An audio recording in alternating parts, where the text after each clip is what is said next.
ನಮಸ್ಕಾರ ಸ್ನೇಹಿತರೆ, ಇದು ನಮ್ಮದು ಕಾಳುಮೆಣಸಿನ ತೋಟ ಪೊನಿಯೂರ್ 1 ವೆರೈಟಿ. ಇದು ನೀವು ನೋಡ್ತಾ ಇರ್ಬೋದು, ಯಾವುದೇ ಥರದ ರೋಗ ಇಲ್ಲ.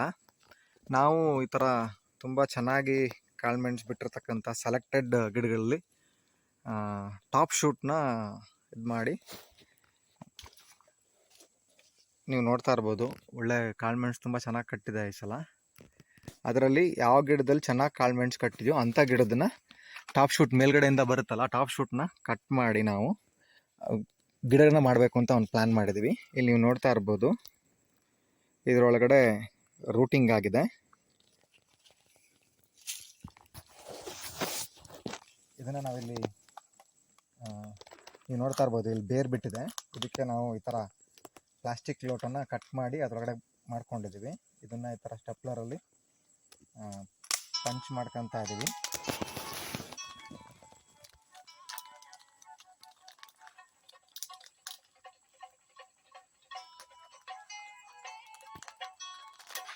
ಈ ಥರ ಮಾಡಿಕೊಂಡು ಇದಕ್ಕೆ ಅಡಿಕೆ ಸಿಪ್ಪೆ ಮತ್ತು ಗೊಬ್ಬರನ ನಾವು ಈ ಥರ ತುಂಬ್ಕೊಳ್ತೀವಿ, ಮಿಕ್ಸ್ ಮಾಡ್ಕೊಂಡಿದ್ದೀವಿ. ಅಡಿಕೆ ಸಿಪ್ಪೆ ಮತ್ತು ಗೊಬ್ಬರನ ಈ ಥರ ಸೆಂಟ್ರ್ ಬರೋ ಥರ ಮಾಡ್ಕೊಂಡು ಇದನ್ನು ತುಂಬಿಕೊಂಡು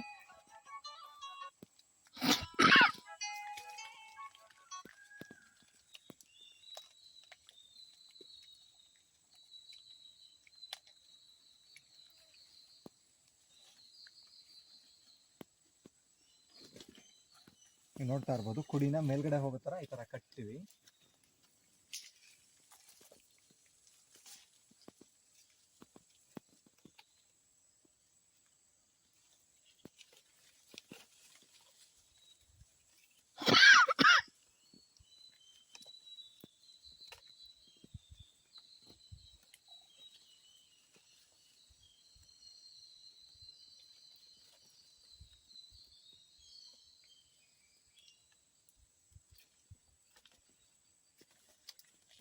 ಇದು ರೆಡಿಯಾಗಿದೆ. ಈಗ ನೀವು ನೋಡ್ತಾ ಇರ್ಬೋದು, ಈಗ ಇದರಲ್ಲಿ ಇದ್ದಂಥ ನೀರು ಇದರೊಳಗಡೆ ಕಲೆಕ್ಟ್ ಆಗುತ್ತೆ.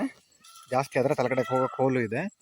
ಮತ್ತು ನೀವು ಇಲ್ಲಿ ನೋಡ್ತಾ ಇರ್ಬೋದು, ಈ ಕುಡಿ ಇದೆಯಲ್ಲ, ಈ ಕುಡಿ ಬೆಳ್ಕೊಂಡು ಮುಂದಕ್ಕೆ ಹೋಗ್ತಾ ಇರುತ್ತೆ. ಸುಮಾರು 1.5 ತಿಂಗಳಾದಮೇಲೆ ಇದನ್ನು ನಾವು ಕಟ್ ಮಾಡ್ತೀವಿ. ರೂಟಿಂಗ್ ಆಗಿರುತ್ತೆ, ಇದು ಇಲ್ಲಿ ರೂಟಿಂಗ್ ಆಗುತ್ತೆ. ಇದರೊಳಗಡೆಗೆ ರೂಟಿಂಗ್ ಆದಮೇಲೆ ನಾವು ಇದನ್ನ ಇಲ್ಲಿ ಕಟ್ ಮಾಡಿ ಈ ಗಿಡ ನೀವು ಹಾಕಿದ್ರೆ ಯಾವುದೇ ಥರದ ಬ್ರೇಕ್ ಇಲ್ಲದೆ ಕುಡಿ ಮುಂದಕ್ಕೆ ಬೆಳೆಯೋಕ್ಕೆ ಶುರುವಾಗುತ್ತೆ. ಈ ಥರ ಗಿಡನ ನಾವು ಈಗ ಪ್ಲ್ಯಾನ್ ಮಾಡಿ ಮಾಡ್ತಾಯಿದ್ವಿ.